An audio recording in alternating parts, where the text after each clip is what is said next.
This is Robert with Pioneer Smokehouses, and today we're going to use the Smoke Hollow Pellet Smoker Grill to make poor man's burnt-ends with chuck roast and a new seasoning to me, which is the Black Flag spice mix and barbecue sauce. Now, I tried the stuff, but I haven't had a lot of experience cooking with it. I just used it to season the steak as a pre-cooked test. And of course I sampled it at a trade show, so that way I would know. If we have time in this video, we might run a little clip of the introduction of the person who owns the company and makes the spice mix. So let's go ahead and start with the pellet smoker, because I haven't ran through the entire startup process. So let's get that going. First thing I'm going to do is I'm going to go ahead and open this and check it and make sure I have enough pellets in there to start it. Now, I do have enough to start for now, and I'll add a little bit more later, but it's really simple. You can just take your bag of pellets and dump some in there.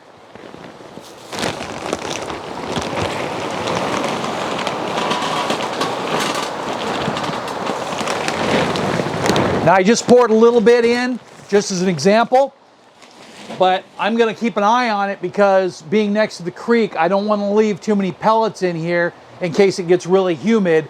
And pellets and humidity don't go together. So if you're not using your pellet smoker, I recommend you store it inside the garage, or if it's outside, to have it completely empty.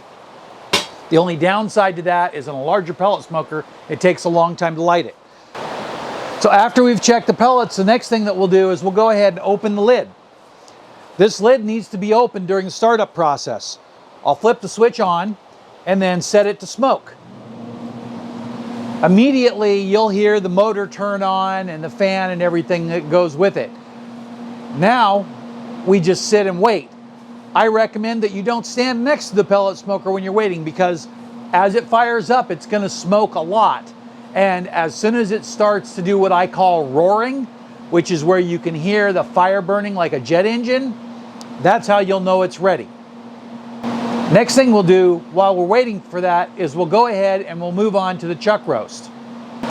Before the pellet smoker gets hot, I want to mention one more thing. I'm going to throw in a piece of tin foil. I recommend that you either coat your plate with tin foil, or you always use tin foil in there, especially with these larger ones, because on the larger pellet smokers, all brands, the angle is less than if you take like something like a Traeger.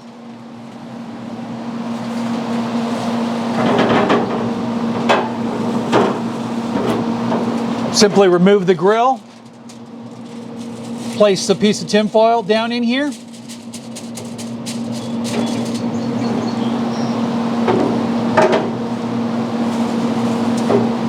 and then just set the grill grate back on there,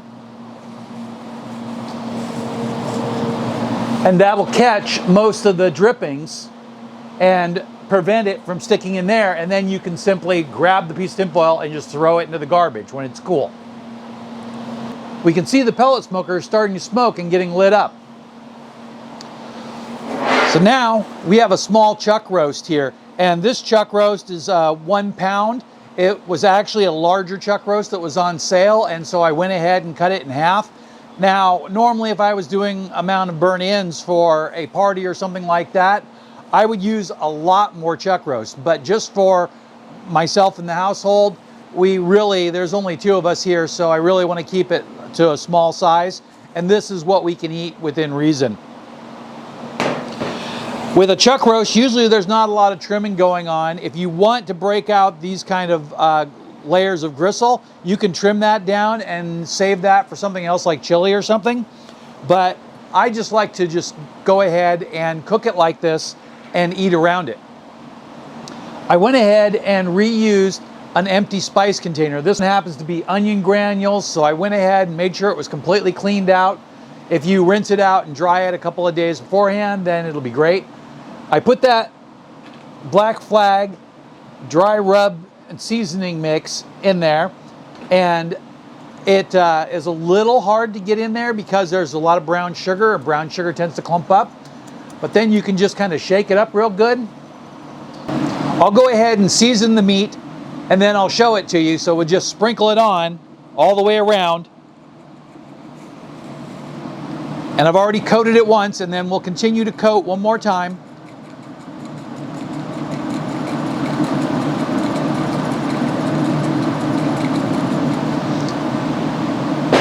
Then I'll pat it on there so it sticks. Flip it over. A little bit more on this side.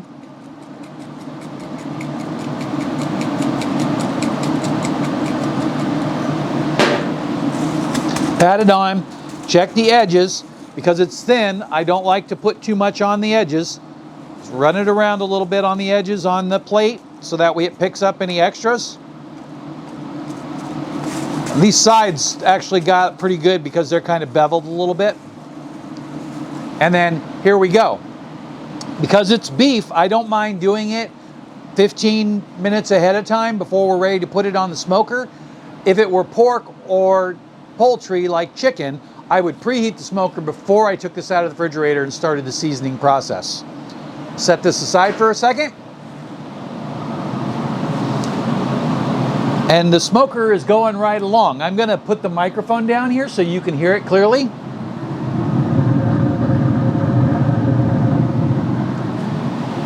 Like I was saying earlier, I call that the roar.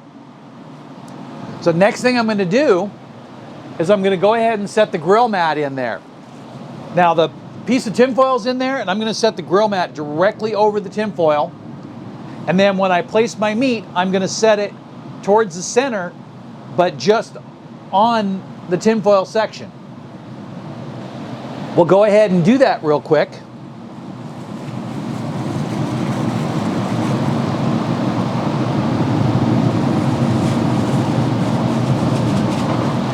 I don't know how well you can see that, so I'll go ahead and take a picture in a second, and I'll pop that up there right now for you so you can see. And we're just going to let that sit there like that. I'm going to close the lid now. A little scrap here I'm going to throw on the corner.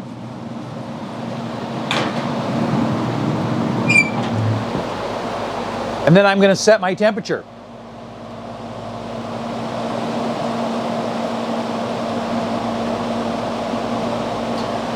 We're going to start at 240, and then as soon as it gets to 240, I'll bump it up to 250 and let it run at that temperature for a couple of hours and see how it progresses. My estimate is that with only 1 pound of meat, it's only going to take about 3 hours to get the doneness that I want. But we want it completely cooked all the way through, and we want the similar consistency that we would have on a brisket point when we cook this. A small piece of brisket point is also a good option for burnt ends. If you do a really large brisket, sometimes I will trim off the very tip of the point into about a 2 pound piece and keep that in the refrigerator for a couple of days later and cook that separately. Let's go ahead and cut to that introduction video of the owner of the spice rub mix, and we'll be right back after that. This is Robert, Pioneer Smokehouses, and today I'm at the Seattle Sportsman Show, and I just stopped here at the Black Flag barbecue sauce, and we're gonna buy a couple of bottles here, and we'll try those on a future video. And here's the person in charge here, owner, I'm assuming, Scott? All right, so we'll have this in an upcoming video, and I'm going to link the website down at the bottom so that way you can check out his store. Now that we've got the pellet smoker going good and we're just about ready to make some adjustments, I want to go ahead and insert the probe. Sometimes I won't insert the probe until later in the cooking process, especially if I'm worried about having to move it around a lot. And the bigger pieces of meat, I know we really don't need to monitor it in the beginning of the cook like a brisket that's going to take 12 hours. We really only need to monitor it for about the second half of the cook. The first half of the cook is pretty much automatic. We're going to do what we're going to do, and then we're going to adjust after that halfway point. So first thing I'm going to do is I'm going to go ahead and open this up, and then I'll just slide this in right here, and the goal is to get it in the middle. So there's that little gristle fat piece there, and I'm just going to rest it on that and slide it into the middle.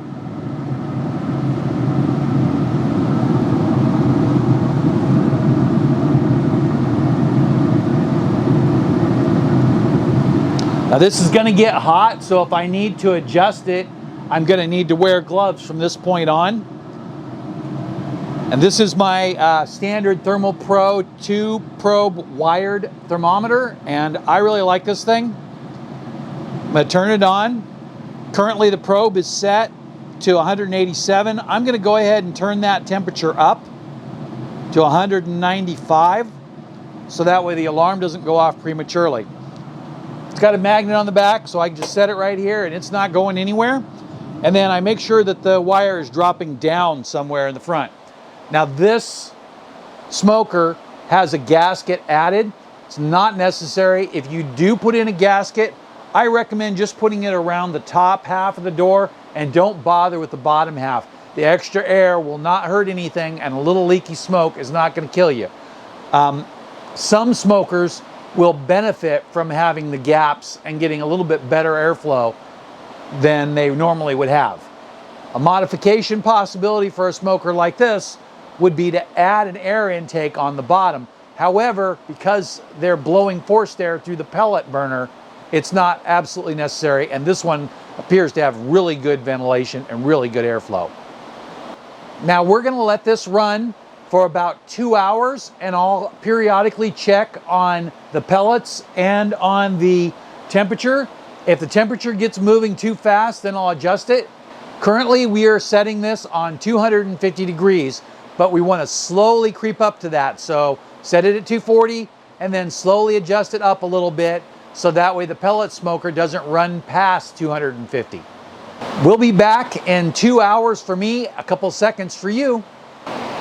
We are back, and it's been about 2.5 hours, so I went a little bit longer than I wanted, but the temperature of the chuck roast was not as high as I wanted it.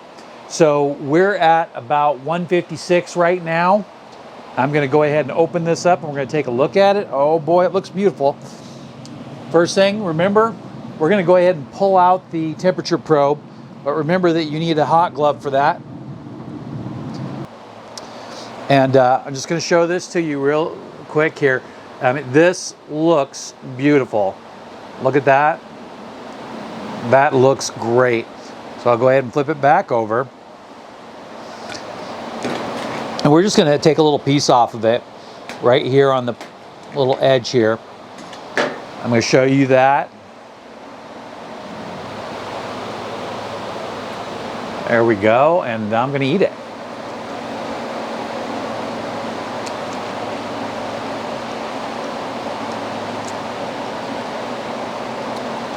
What I really love about chuck roast is just how flavorful it is. I still have the container shaker here, and I'm going to put just a touch more on here. Because there's brown sugar in it, it'll cook right in there.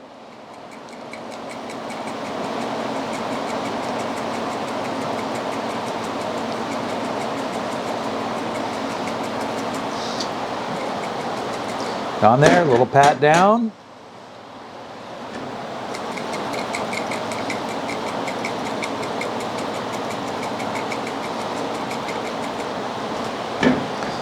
Little pat down, and I'll just set that to the side. Then I'm going to go ahead and put this right back on there. Let's open the lid first.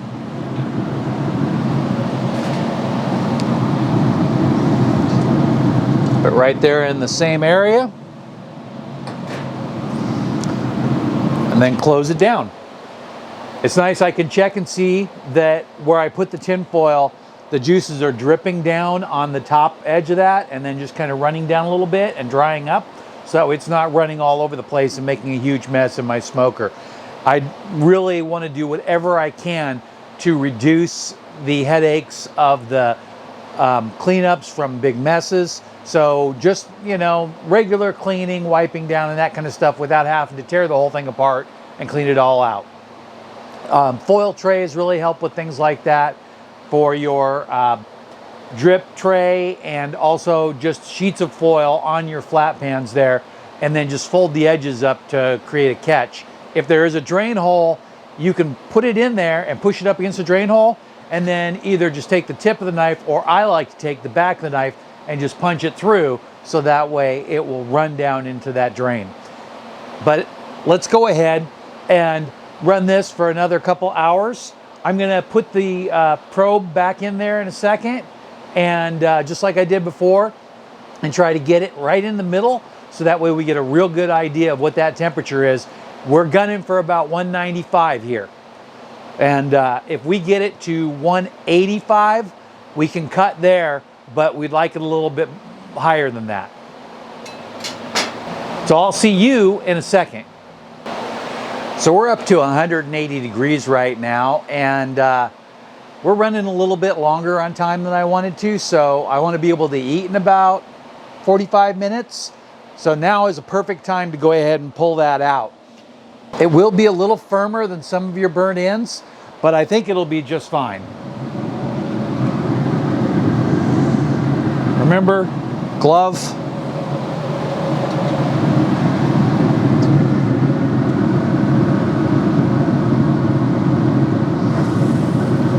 Go ahead and transfer the chuck to this.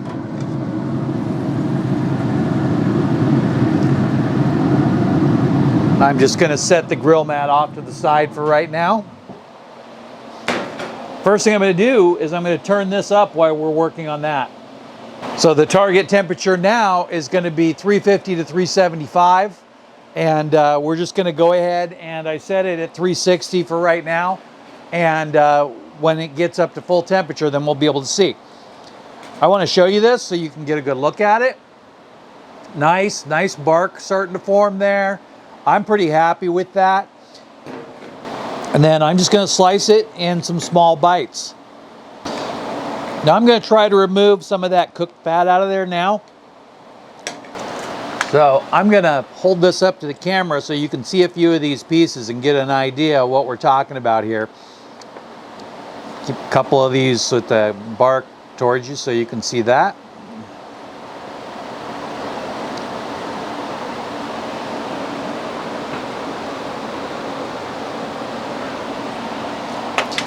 I'll go ahead and slice the rest of this up and be right back. All right, so here we have all of our burnt ends, and that's pretty much enough for 2 people for dinner. I'm gonna go ahead and pour some barbecue sauce on there. Go a little light to start with. Don't want to waste any.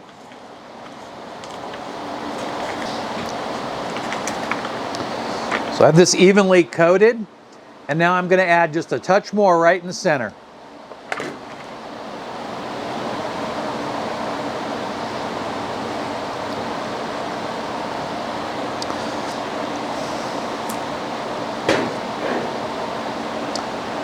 So the Black Flag barbecue sauce variety that I have is called the garlic barbecue sauce. And it's pretty good. It's really mild.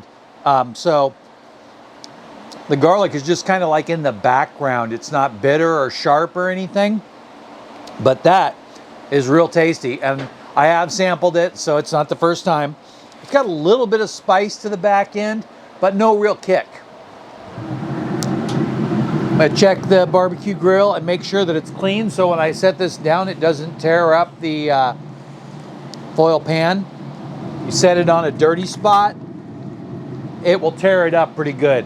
I'm trying to set it a little bit to the back there, and that's a good hot smoky place. And then we'll just go ahead and close that. We've turned it up and it's running right along. So we're gonna let it go for a half an hour, then I'll check on it, give it a stir, and then maybe a few more minutes. And for you, that'll be just a couple of seconds. So it's been about 45 minutes, and I did stir it once in the middle. So let's go ahead and pull that tray out of there.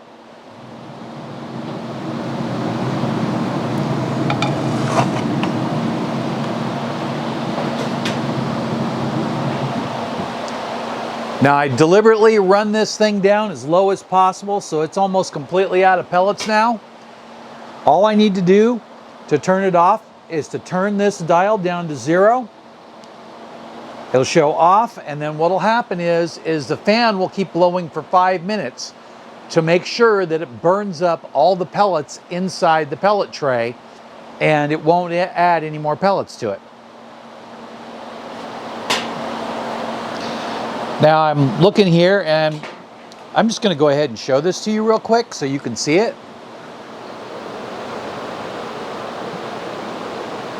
It looks pretty good to me.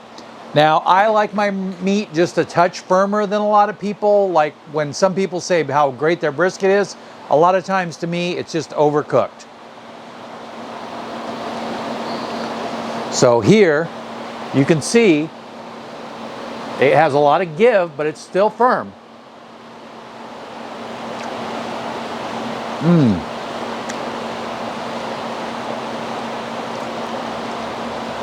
That is good. The spices and the barbecue sauce are absolutely great. The meat itself, I just love that beefy flavor of chuck roast. I don't know how else to explain it, but it is one of my favorite flavors. I mean, I could do without like a tenderloin or something like that, but like for a steak, a ribeye is right up there, or chuck eye, my top two steaks. As far as a piece of beef, definitely chuck roast is one of my favorite. And sometimes when I make steaks, I will use a chuck roast for smoked steaks because I like the big thick consistency. I'll try another one here. And I want you to get a good look at how caramelized that is right there. That looks really good.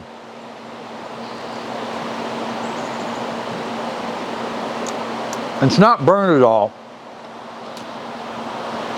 If you like that burnt, crispy edge, you'll definitely want to leave it in there a little bit longer. A little bit of the barbecue sauce around the edges is a little bit crisped up, but it's the same with like the meat. So that's it, and this is going to be great. Like I said, this is just dinner for two. Not a lot here. I almost wish I would have made more. But simple, easy to do, and on a pellet smoker, this recipe is a no-brainer. Thank you for the black flag. I did pay for this, so it's not a sponsored spot, but I'll tell you what, I talked to the guy and sampled his stuff, and he seemed really nice and convinced me of which ones were the best ones to buy and that I couldn't live without it. And I've tried it, and he's right. I like to support small vendors and small companies, and this would definitely be a way to help out a small company. I'll put the website here, but I'll also put it down in the links in the description. Below that will be some affiliate links. If you saw anything in the video that you like, those links do support the channel, so I appreciate it. And as far as this goes, this is not an affiliate link for his product, so that's completely up to you what you do. But I'm gonna say, if you try this, you're gonna like it. So thanks for watching. Have a great day.